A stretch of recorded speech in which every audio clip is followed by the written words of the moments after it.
nabili akong bangos at ako ay gagawa ng bangos sardines. Ito na siya. Carrots at saka yung sili na light lang ang angal. Sasapinan ko lang siya ng carrots. Lagyan ko lang siya ng oyster sauce, my friends and friendship. Ito na siya, my friends and friendship. Ihanguin ko lang, ilalagay ko dito sa plate.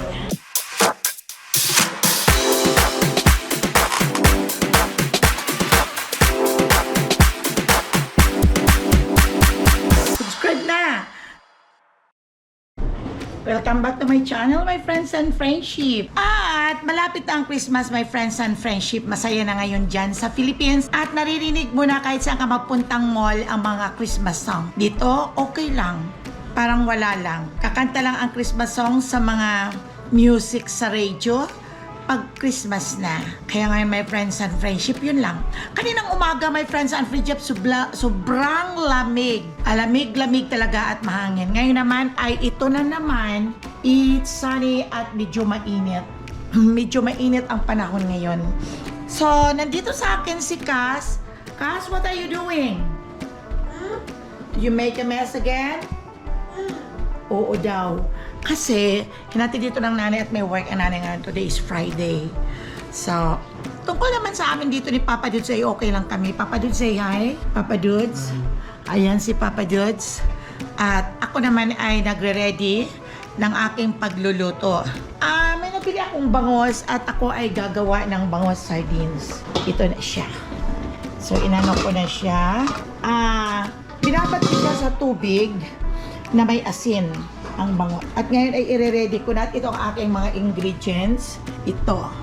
Kaya pinababantayan ko muna si Cass, kay JR, dahil nagagawa ako ng bango sardines sa Bali Spanish style. Ang ingredients ko ay olive. Ito, yung olive. At saka itong pickles, carrots, at saka yung sili na light lang ang angang. At ang olive oil, suka, asin, oyster sauce, at bawang, at itong paminta na bilog at ang dahon. Okay. Ito isasalansan ko na. Lagyan ko na ng carrots. Ito. Kaya sasapinan ko lang siya ng carrots.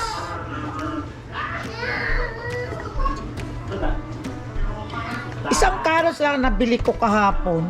Dapat madami akong carrots. Okay.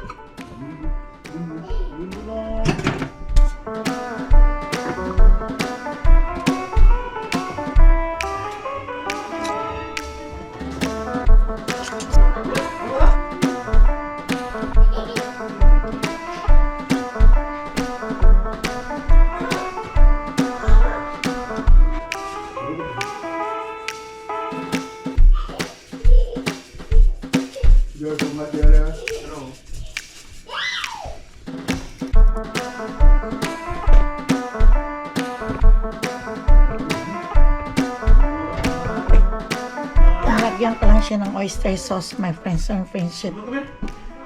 Yan. Tapos, lagyan ko ulit ng yung pang alternate lang. Alternate lang siya.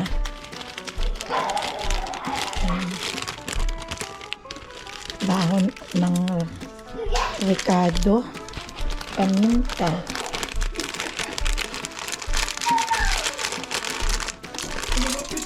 Ayan. Tapos, lagyan ko lang siya ng kaunting suka. Tansya-tansya lang. Ayan. Kaunti lang. Yun ang pinaka-preservative. Tapos, lagyan ko siya ng olive. Lagyan ko siya ng carrots and pickles. Ilagay uli yan. Ayusin ko lang. Ganyan. Ayan. Ayan. At yan lang. Ganyan lang. yung carrots, pickles, at olive. Ganun lang siya. Ayan. At lagyan ko rin ng dahon ng yung bang alternate lang para masarap at mabango.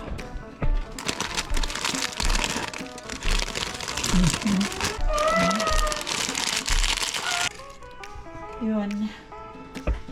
At lagyan lang ng kaunting salt ulit. Huwag lang maalat. At lagyan ng oyster sauce. Lagyan ng kaunting suka. Yan. Ay. Lagyan ng kaunting bitsin. Ayan. At lalagyan siya ng itong olive. Ayan, yung olive. Lagyan ng olive.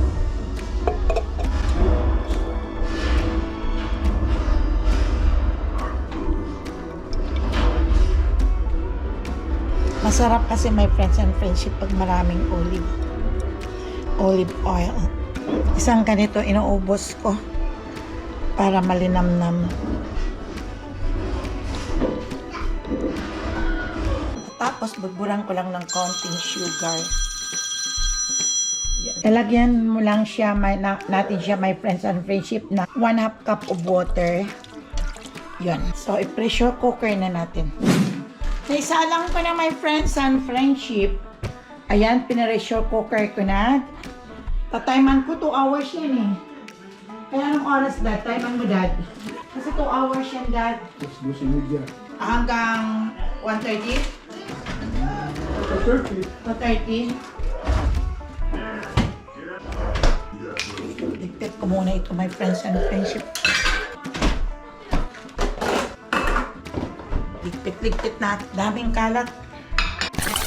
So, aantayin ko lang siya. 2 hours ang aking na-set para doon sa paglambot ng aking mga sardines. Nakakapagod din my friends and friendship. Nag-aalaga, nag-babysit pala, at nagluluto. Kaya putol-putol ang aking vlog. Yan ang buhay ni Mama Ella. Tuwing Thursday and Friday, Mama Ella is always busy talaga.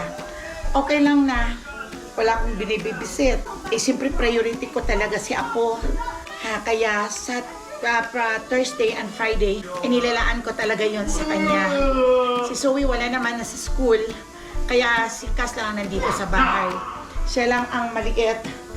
Siya lang ang maliit na naiwan dito sa bahay. So, ngayon, nagagawa ko ng Spanish sardines at sana ay magiging okay. Ang ingredients ko lang naman, my friends and friends, ay paulit-ulit kong sinasabi. Ang bangos ay inalisan ko muna ng bituka at ng kanyang hasang at hinihiwa. Pagkatapos hinugasan hanggang sa mawala yung dugo. At tapos ay maglagay ng tubig sa isang bowl at lagyan ng asin na 2 tablespoon ang ilagay ng asin at tutunawin at ilalagay doon ang bangos within 30 minutes. After 30 minutes ay hanguin mo na siya doon at hugasan mo ng malamig na tubig at hanggang sa ma-clear ang kanyang water. Tapos sasalain mo siya hanggang sa tumulo doon sa separate na may salaan. Pagkatapos ay ang carrots, bahala ka gumawa ng design, ginagawan ko ng design. Olive, paminta, dahon na paminta, trika at yung bilog. Laurel, at saka bawang na bilog, huwag niyong dudurugin, balatan lang. At yung, ano ba tawag dito, yung pepper, yung light lang ang kanyang anghang. Walang sibuyas, yun lang. Ang ginagawa ko ay pinaplasta ko muna doon, nilalagay ko muna ang carrot sa kanyang pinakasapin sa pressure cooker. Inaayos ko ang carrots, ang bawang, ang olive, at saka ang pamintang ano ba yun, yung duro, hindi yung buo, yung buo, at saka yung dahon. Sinasalansan ko muna yon. At tapos ilalagay ko na yung bangos. Lalagay ako ng bangos hanggang sa pero huwag mong lahat-lahat ilagay mo doon. After that, na makalagay ka na ng kung ilang piraso doon, ay lagyan mo uli, bangus na. Lagyan mo uli ng carrots ulit. At the same time, yung ginagawa mo sa paglagay mo ng sapin sa ilalim. Lagyan mo ng carrots, paminta, bawang, olive. Basta ikalat-kalat mo sila. Lagyan mo naman ng bangos, ulit na, at lagyan mo ng oyster, lagyan mo ng kaunting asin, at lagyan mo ng suka, at kaunting sugar. Yun. Tapos ilalagay ko naman ulit ang bangos. Yun. At yung natitirang mga ingredients, itatapping ko yan lahat. Lagyan mo ulit ng oyster sauce. Lagyan mo ng kaunting asin. Suka na kaunti lang na suka pang preservative. At lagyan mo ng kaunting sugar at kaunting seasoning. Yun lang. At tapos, ay lagyan mo ng 1/2 cup na water. At yun, ipipressure cooker mo ng 2 hours sardines na mamaya ipapakita ko sa inyo.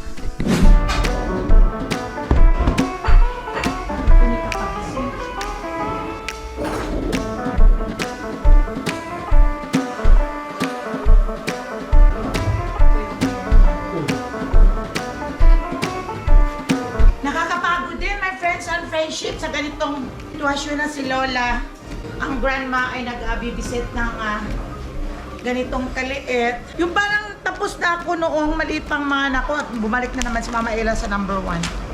Pero lang po kasi ang mga apo ko, walang karapatang mag-complain si Mama Ella. Ano na naman yung kinakain mo? Saan anong pinamili mo? Oh, ayan ang pagkain ni Big Boy. Ano yan? Nagbili ka sa Winco? Isiw! Ay, sa Winco? Pero masarap ang ano. Sa Winco din yan. Mura din yan. Ano? Magkano? Magkano yung ganitong? Ba't maliit? Piso po po. Ha? Magkano dyan? $8. Ay, mahal ka ang liit-liit. Ay, grabe. Sobra namang mahal, oh. Ay, ano, pero no, maaari mo na uso yun, yung klaseng manok. Parang native, no? Saan mo kasing uso yun? Saan? Bakabil. Bakabil? Oo. Bakit doon? Ay, ito ang gusto na ako. Manibating. Yung chicken daw na binili niya, sa Bakabil pa hinanap. My friends and friendship, tingnan mo, aba, may langaw. Ayun, ayun. Ayan, kuha ka to ng ano, pang sap. Saan na siya? Mayroon akong persimmon, pero pag dating nito ng winter, marami akong persimmon na ibibigay sa akin ng anak ko.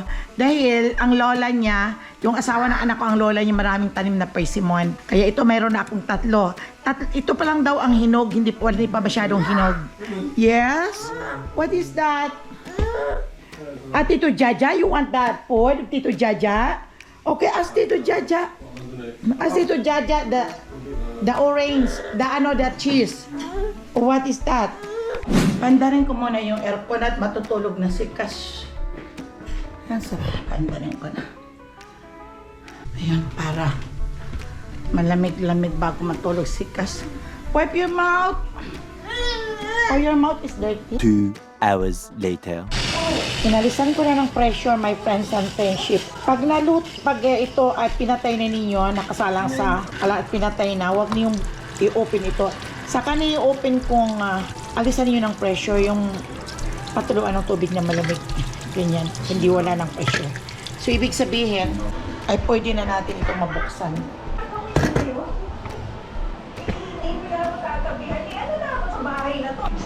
Ito na siya, my friends and friendship.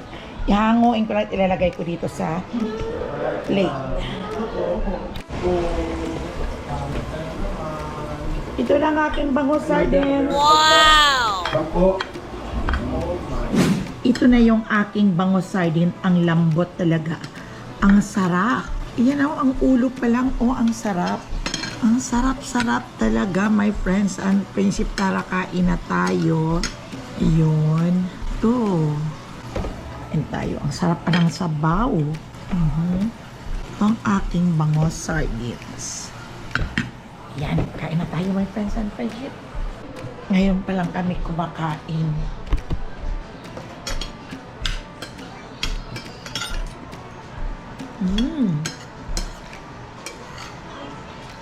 Ito yung ulo. Lambot. Ito yung aming pata kahapon. May natira pa. Ang sarap ng bangus sardines na ginawa ko, my friends and friendship. Malasa. Ito ang lambot. Iniwa ko itong aking cantaloupe.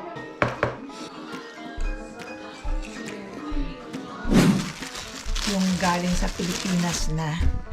Yung galing sa Pilipinas, my friends and friendship na ano. Ito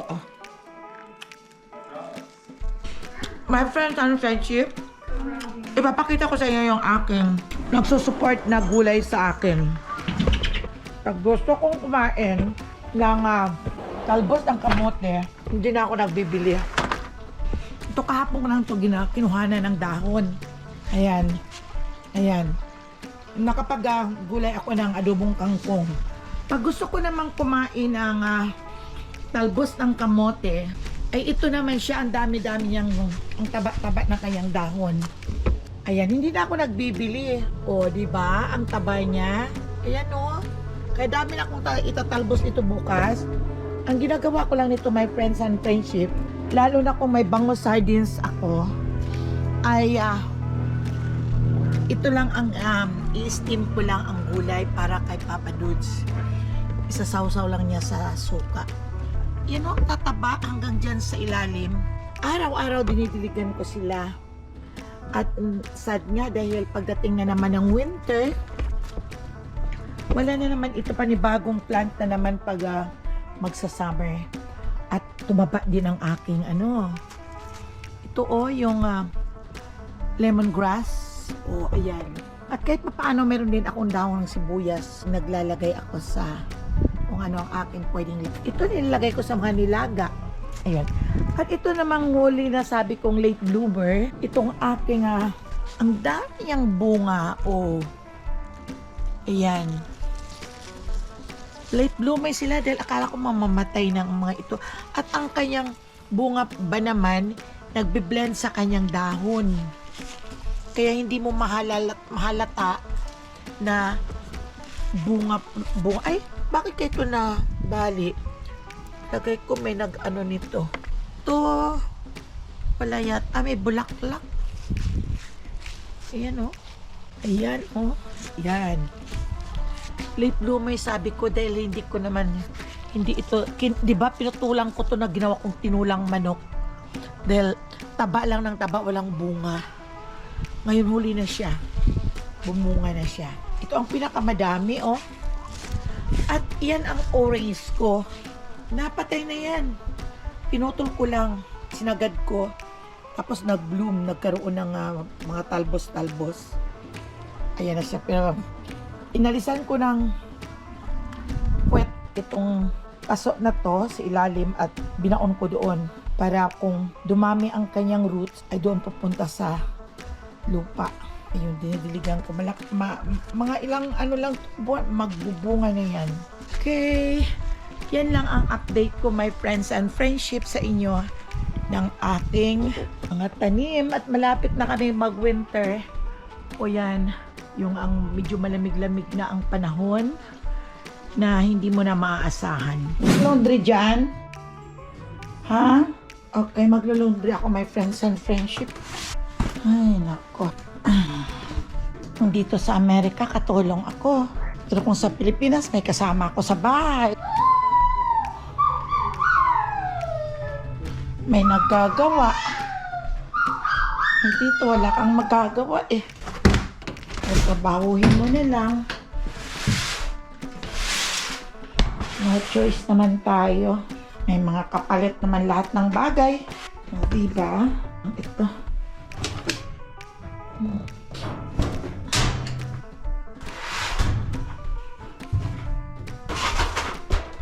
Ang sabon. Ito ang ginagamit naming sabon. Okay, ito. At ito na, nilalagyan ko ng konting pabango.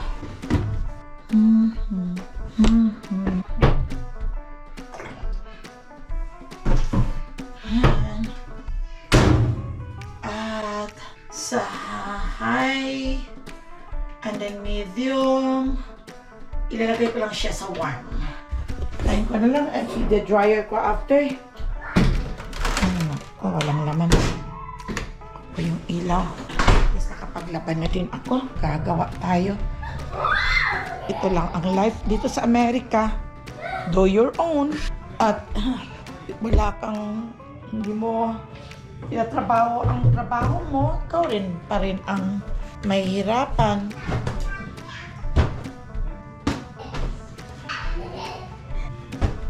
Ang ginagawa itong dalawa, kalat lang ng kalat.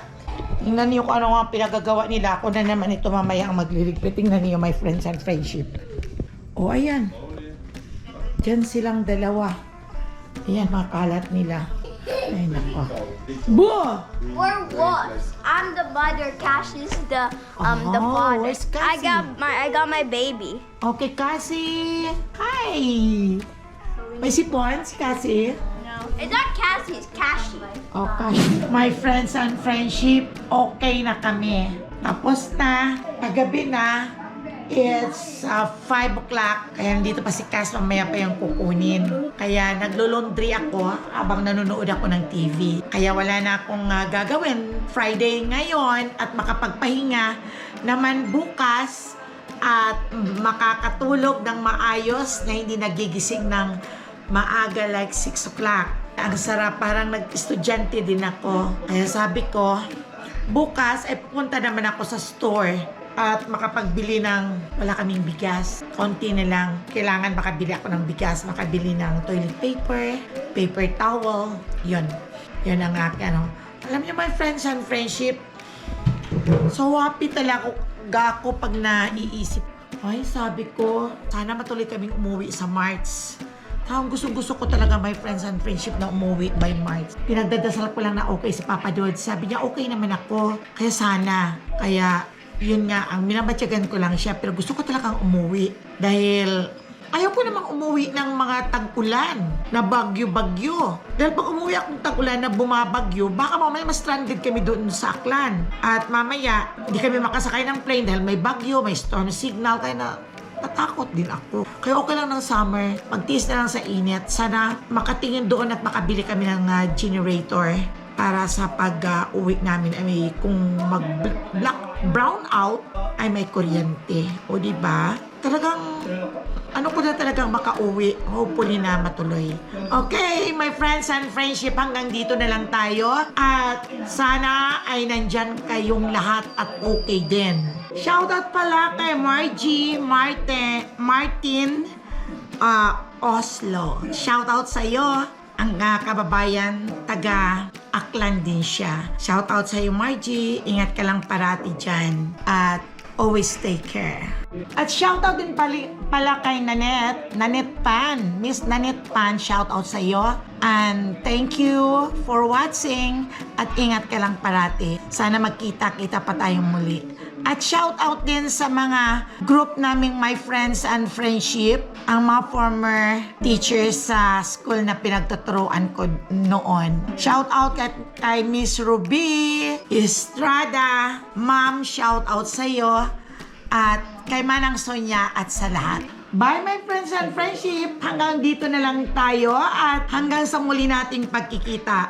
I hope and pray na sana ay magiging in good health ang lahat. At sa susunod kong vlog, don't forget to subscribe my channel, Mama Ella Bolano. At see you in my next vlog. Thank you. Bye-bye!